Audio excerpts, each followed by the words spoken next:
Dieu vous bénisse. Merci, Monsieur le Président.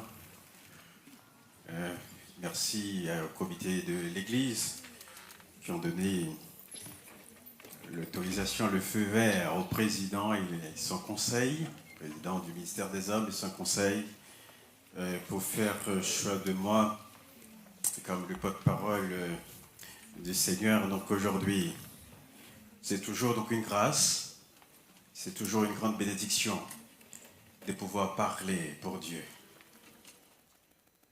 Même si vous n'avez pas donc, encore l'occasion de venir donc, ici pour parler de Dieu, il y a plusieurs moyens de le faire. Vous savez, donc hier, il pleuvait. Et nous avons un groupe d'évangélisation. On n'est pas beaucoup. Mais on était 3. Non, parce que donc, il y a des personnes qui n'étaient pas disponibles. On est parti donc, à Saint-Denis, sous la pluie, pour parler de Dieu.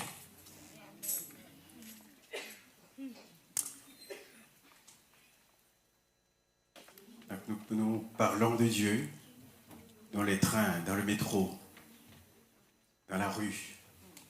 Nous parlons à des gens qui ont soif de la parole de Dieu. Bien-aimés, vous êtes à l'aise. Vous êtes à l'aise. Parce que tous les dimanches, vous êtes là, vous écoutez la parole. Il y a un serviteur qui disait, et j'aime bien le répéter, vous êtes des matons dans l'évangile. Vous êtes des férules. Vous êtes des expérimentés dans l'évangile. Mais il n'y a personne qui meurt sans Dieu, sans espoir. Qu'est-ce qu'on va dire donc à Dieu de ces personnes? On dira quoi à ces gens? On dira quoi à Dieu? Quand il était trop pris, quand il était trop occupé, quand il pleuvait, et qu'on ne pouvait pas sortir, il y avait trop de choses à faire à la maison. Et bien aimé, donc il est temps. Il est temps. Ça fait des mois, pendant toute l'année, vous écoutez des messages. Mais qu'est-ce qu'on en fait? Vous allez marcher où? Vous allez marcher donc dans cette salle? Vous allez rester ici à faire les sympas? Vous allez où? Vous allez marcher où? Qu'est-ce que vous avez fait de ces paroles? Vous avez écouté énormément de paroles. Je ne sais pas si vous avez enregistré, si vous avez écrit, qu'est-ce que vous avez fait pour retenir. Donc là, on est en mois de novembre. Pour retenir 11 mois. 11 mois de prédication.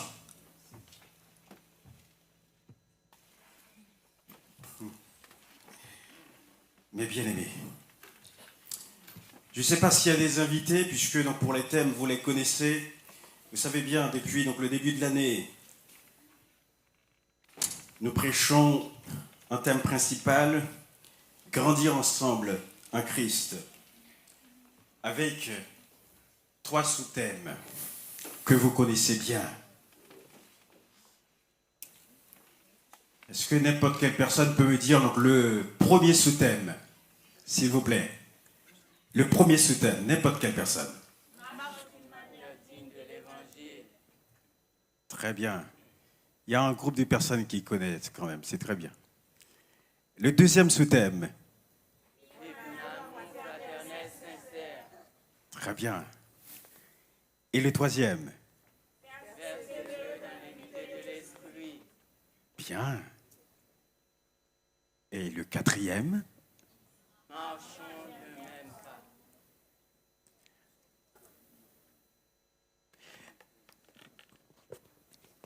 Vous êtes de bons élèves. Vous avez bien appris donc, la leçon. J'ai l'impression que c'est une classe qui récite. C'est très bien. Bien-aimés, vous avez connu la vérité. Ce que le Seigneur vous dit, c'est de marcher dans la vérité. Vous avez connu la vérité. Maintenant, marchons dans la vérité.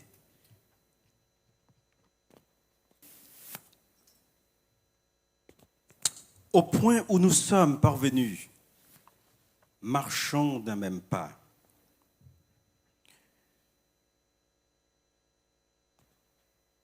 Dans la première partie du chapitre de l'Épître aux Philippiens, l'apôtre Paul nous rappelle que nous ne devons pas mettre notre confiance en la chair, comme certains juifs de son époque qui pensaient que le fait d'être circoncis physiquement était suffisant pour plaire à Dieu. Paul lui-même était dans ce groupe-là, croyant que parce que nous qui étions circoncis, que cela suffisait pour plaire à Dieu.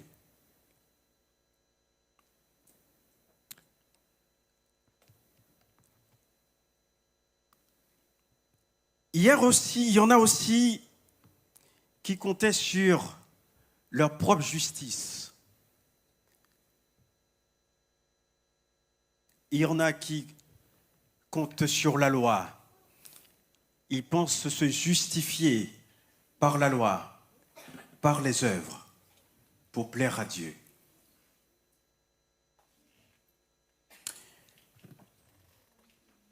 À ce propos, l'apôtre Paul disait aux Éphésiens, « Car c'est par la grâce que vous êtes sauvés par le moyen de la foi, et cela ne vient pas de vous, c'est le don de Dieu. Ce n'est point par les œuvres, afin que personne ne se glorifie. » L'apôtre, donc, dans ce chapitre de Philippiens, nous invite enfin à obtenir la justice qui vient de Dieu.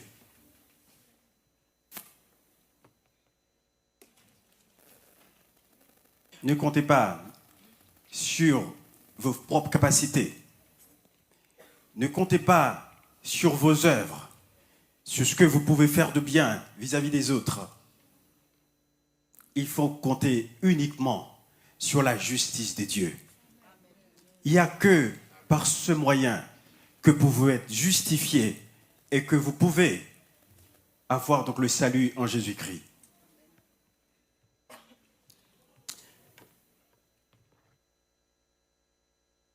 Dès lors que nous avons reçu cette justification, mes bien-aimés, nous qui étions autrefois ténèbres, nous sommes maintenant lumière dans le Seigneur. Et nous marchons comme des enfants de lumière, car le fruit de la lumière consiste en toutes sortes de bonté, de justice et de vérité. Jésus lui-même avait déclaré en Matthieu 5, verset 14, en s'adressant à ses disciples, « Vous êtes la lumière du monde. » Ceux qui sont des enfants de lumière et qui marchent dans la lumière portent en eux les 7 vérités principales de l'Évangile. Vous avez suivi? Ceux qui ont reçu la justification par Jésus-Christ et qui marchent désormais dans la lumière, ils portent en eux les 7 vérités fondamentales, principales de l'Évangile. Les 7 vérités principales, je vous les cite. C'est Éphésiens, vous connaissez donc le texte. Éphésiens qui nous dit, il y a un seul Dieu et Père de tous, qui est au-dessus de tous et parmi tous et en tous. Premier, il y a un seul Seigneur, à savoir Jésus-Christ, notre Rédempteur. Il y a un seul Esprit. Donc 3, il y a une seule foi. 4, il y a une seule espérance. 5, il y a un seul baptême. 6, il y a un seul corps, l'Église de Jésus-Christ. Donc 7. Voilà. Je pourrais dire, donc merci, que Dieu vous bénisse, vous avez compris. Pourquoi? Parce que si nous avons ces 7 vérités principales, nous avons l'essentiel. Vous n'avez pas compris? Une fois que nous avons ces 7 vérités principales, nous avons l'essentiel. Nous sommes d'accord sur l'essentiel. Si tout le monde, là, nous sommes d'accord sur cette vérité principale, il n'y a plus de discussion. Il n'y a plus rien à faire. C'est bon. On peut marcher ensemble.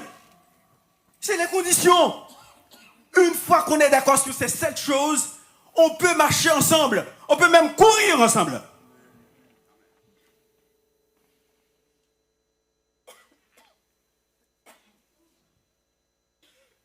Voilà ce qu'il faut comprendre, mes bien-aimés.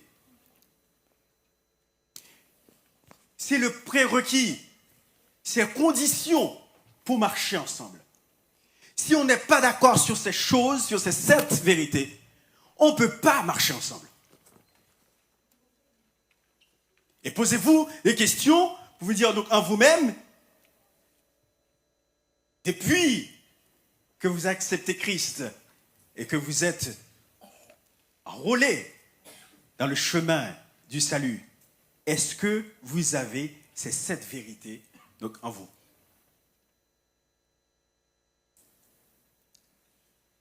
Si nous avons ces 7 vérités, l'apôtre donc nous dit que nous sommes des hommes faits, des hommes même parfaits. Il y a des versions qui disent faits, d'autres parfaits. Attention, c'est pas la perfection absolue. Vous êtes d'accord avec moi? Nous, pendant que nous sommes sur la terre, nous ne pouvons pas atteindre cette perfection absolue. Parce que la perfection absolue veut dire que nous ne pouvons plus pécher. Nous n'avons plus en nous le péché. Mais nous avons une perfection relative. Une perfection relative qui nous donne une maturité spirituelle. Ça veut dire que cette perfection nous oblige à rester dans la soumission donc, à Dieu. Vous n'avez pas compris?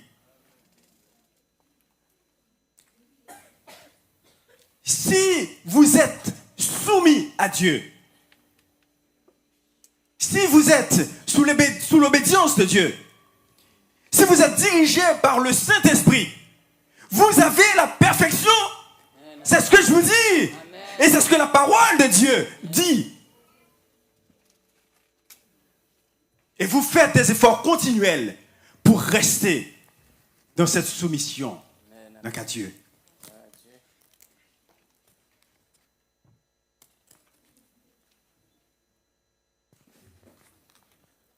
Mais bien aimés, je vous dis, les 7 vérités, la perfection, si nous avons tout ça, nous sommes bien et nous pouvons marcher ensemble.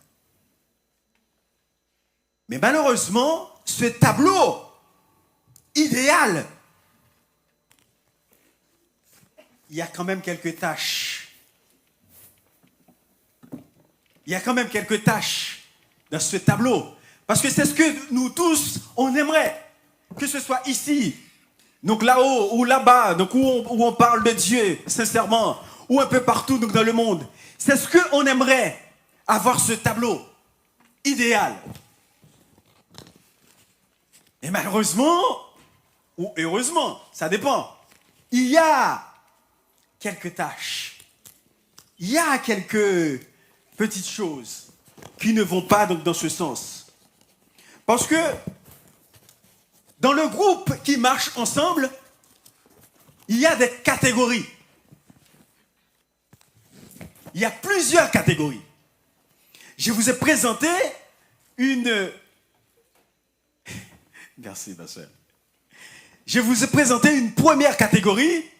C'est la catégorie de ceux qui restent dans l'obéissance donc de Dieu. Dans l'obéissance donc à Dieu. Et qui marchent selon les 7 vérités que j'ai évoquées. savez, par le fait que, je l'ai dit tout à l'heure, que c'est par grâce que nous sommes sauvés.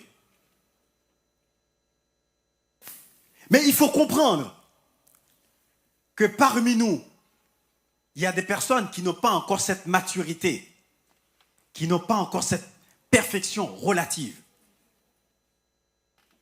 Et c'est pour cela qu'il faut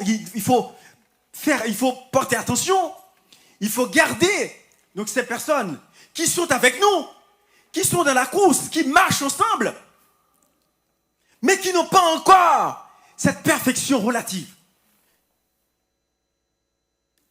Peut-être que, donc il y en a plein parmi nous qui ont cela. Il faut dire merci donc à Dieu. Il faut remercier donc le Seigneur. Il faut être reconnaissant et persévérer, continuer. S'il faut prendre le devant, il faut prendre le devant pour y aller. Amen. Vous êtes donc les soldats. Dieu vous a béni. Dieu vous a donné ce don, cette grâce. Et l'apôtre Paul vous considère comme les plus forts. Les hommes faits, les hommes parfaits, les hommes et les femmes, bien évidemment. Et vous savez que c'est vous avez la responsabilité, mais attention, parce que par le fait que vous avez reçu ce don, d'être devant, d'être fort, vous avez la responsabilité aussi sur les autres. Vous n'avez pas compris? Parce que là, marcher ensemble, c'est pas de dire, ah ben d'accord, Dieu m'a fait grâce, je suis quelqu'un qui a une maturité spirituelle, je sais qu'il faut lutter sur le chemin, et j'oublie les autres. Mais non! Vous avez une responsabilité. Parce que notre assemblée, l'assemblée, n'est pas une assemblée parfaite. Et il y en a beaucoup qui ont reçu cette grâce et qui pensent donc qu'il faut mépriser donc les autres parce qu'ils ne sont pas encore à ce niveau. Et vous savez, donc avec les seigneurs, quand vous faites ça, mais vous risquez même de perdre cette grâce. Et si vous êtes fort dans l'évangile, tant mieux, c'est pour la gloire de Dieu. Mais ne vous glorifiez pas, parce que vous n'avez rien fait pour ça. C'est une grâce de Dieu. Et quand vous allez commencer à vous enorgueillir, et vous allez voir.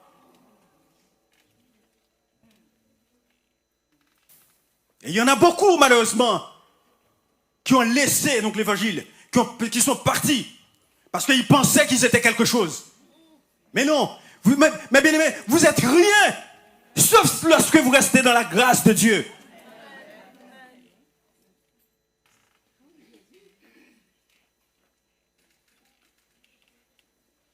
Vous savez,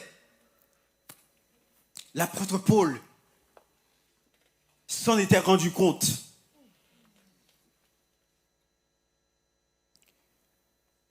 L'apôtre Paul, dans le texte que nous avons lu, dit « Je n'ai pas encore saisi cette perfection. »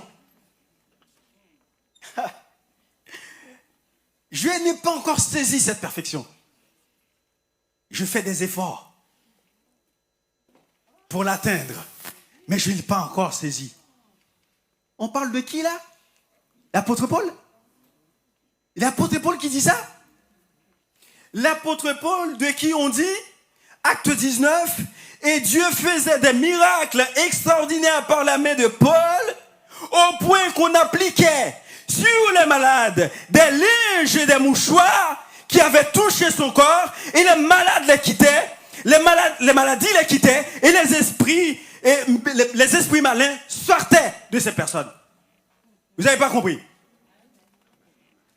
L'apôtre Paul, qui ne pouvait même pas, quand il pouvait pas se déplacer, avec ses mouchoirs, on posait sur des personnes qui étaient malades, et les personnes étaient guéries. Les démons étaient chassés juste parce qu'on a mis des linges qui touchaient le corps de l'apôtre sur ces personnes. Et il dit, je cours, je n'ai pas encore atteint cette perfection.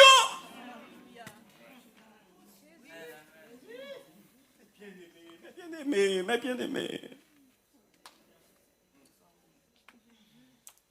Pourquoi méprisez-vous le frère, les sœurs? Il n'a pas encore atteint ce niveau. Mais aidez-le. Aidez-la. C'est votre rôle, mes bien-aimés. C'est votre rôle. C'est vrai, le salut est personnel. Mais Dieu nous a mis ensemble pour faire la route ensemble.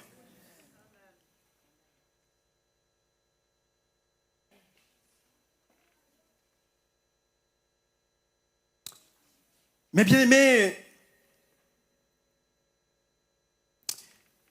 l'apôtre Paul nous dit, pendant qu'il est dans la course, il veut oublier tout ce qui était derrière. Tout ce qui était derrière. Des fois, vous êtes tellement rancunier. Vous êtes tellement rancunier. Hein? Il y a des choses qui sont passées depuis 20 ans, 30 ans. Et vous l'avez encore sur le cœur. Et quand vous sortez, c'est comme si donc ça vient de se passer. C'était hier.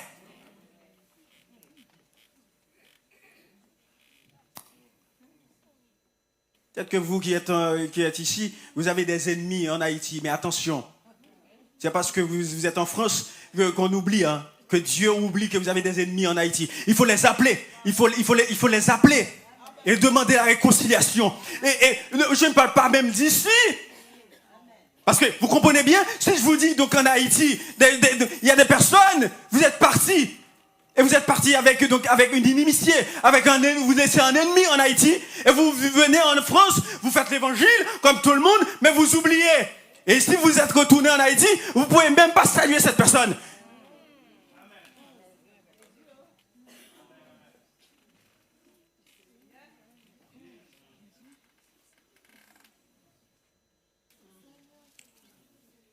Mais bien aimé, donc il y a des personnes qui ne sont pas encore à ce niveau de perfection. Et l'apôtre Paul donc les appelle des charnels, des femmes, des hommes charnels. Et charnel, c'est pas des gens qui disent charnel, tout le monde dit oui, ok, donc c'est les gens qui parlent dans le péché, ou les gens qui parlent dans faire jeunes gens, faire jeunes filles, ou les gens qui cherchent, les gens qui ne peuvent pas contrôler les corps, les filles qui ne peuvent pas contrôler les corps.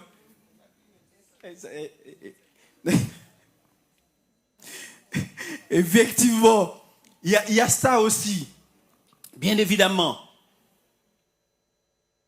Mais en 1 Corinthiens 3, l'apôtre Paul nous dit, pour moi frère, ce n'est pas comme à des hommes spirituels que j'ai pu vous parler, mais comme à des hommes charnels, comme à des enfants en Christ.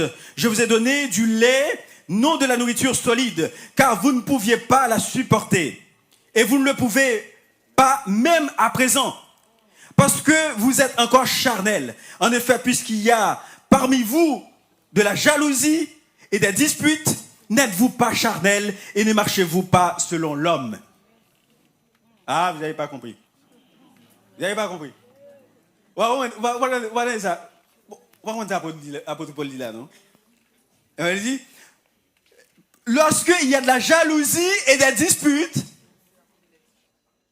lorsque vous marchez selon l'homme, je dirais même l'homme ancien, le vieil homme, vous êtes encore dans la charnalité. Vous marchez selon la chair.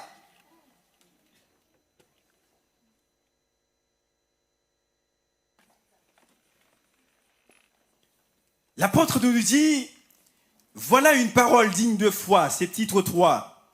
Voilà une parole de foi et je veux que tu t'en portes garant. Titre 3, afin que ceux qui ont mis leur foi en Dieu aient à cœur d'être les premiers pour faire le bien, c'est cela qui est bon et utile pour les hommes. Mais les recherches folles, les généalogies, les disputes, les polémiques sur la loi, évite-les, car elles sont inutiles et vaines.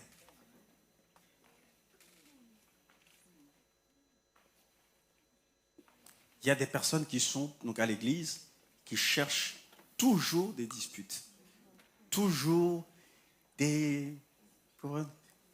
Donc fait on dit ça en français, des élucubrations intellectuelles sur des choses. En fait, donc c'est un mot, c'est que après réfléchir, oui. Donc, bon. Ça n'empêche pas, bien évidemment, de poser quelques questions pour comprendre donc, la parole de Dieu.